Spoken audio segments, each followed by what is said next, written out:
बात करते हैं बाल विकास के बारे में। बालों का विकास यानी कि बच्चों का विकास कैसे होता है। मैं आपको बता दूं बाल विकास सिद्धांत कौन से हैं, यानी कि बच्चों के कौन कौन से विकास होते हैं। 4 वैसे अवस्था होता है, बाल्य अवस्था, शैशव अवस्था जिसे कहते हैं हमारी भाषा में, और उसके बाद बाल्य अवस्था, यौवन अवस्था और वृद्धावस्था।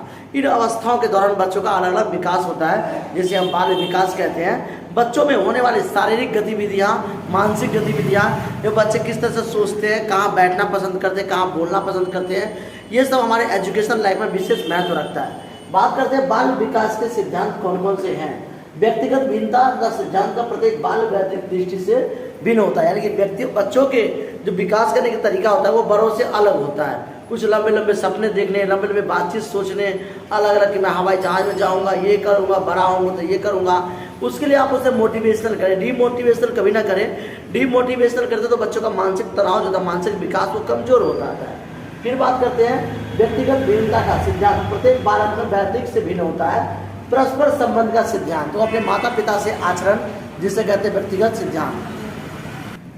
व्यक्तिगत सिद्धांत में बात करते हैं हम परस्पर संबंध, माता पिता के आचरण, बच्चों का कैसा आचरण होना चाहिए, कैसा संबंध होना चाहिए। हमेशा बच्चों का जो संबंध सिखाए, माता पिता का चरण स्पर्श करना, दुआ सलाम करना, रिस्पेक्ट देना, यह आचरण और व्यवस्थित, ये दोनों विचार जरूरी है हमारे लिए।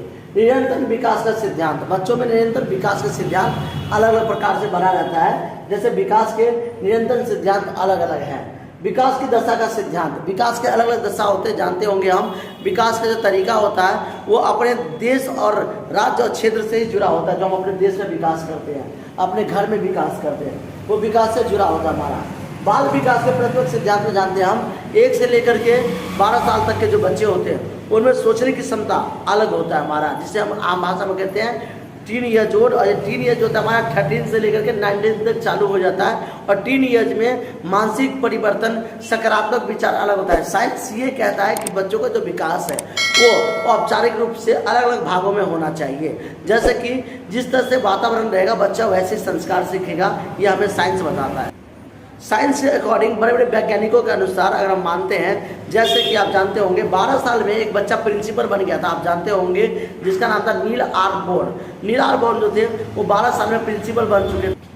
नील बोर 12 साल की उम्र में प्रिंसिपल बन चुके थे और वो 12 साल में ही उन्होंने अपना मानसिक विकास कर लिया था। उसी तरह से हम अगर बात करें एल्बर्ट आइंस्टाइन के बारे में, उन्होंने विकास को अलग अलग भागों में बांटा है। उनका मानना था कि विकास करने का प्रक्रिया 25 साल के बाद बच्चों में आता है, लेकिन ऐसा नहीं है। 25 साल में मानव समाज में शादी विवाह हो जाता है बच्चा।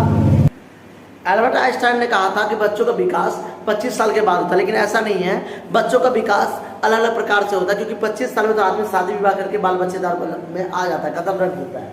तो देखा जाता है बाल विकास के सिद्धांत क्या है। शारीरिक विकास, जो बच्चों में शरीर का विकास होता है। ज्ञानात्मक विकास, जो बच्चों में टेक्नोलॉजी ज्ञान आ जाता है।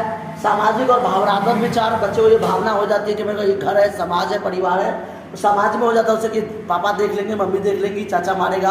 समाज में जो विकास करेगा वो धर्म से करेगा, रीति रिवाज से करेगा।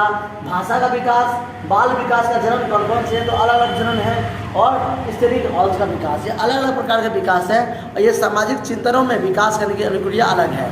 बच्चों की अनुक्रिया जो होता है वो जन्म से बाद ही प्राप्त करता है। Thank you.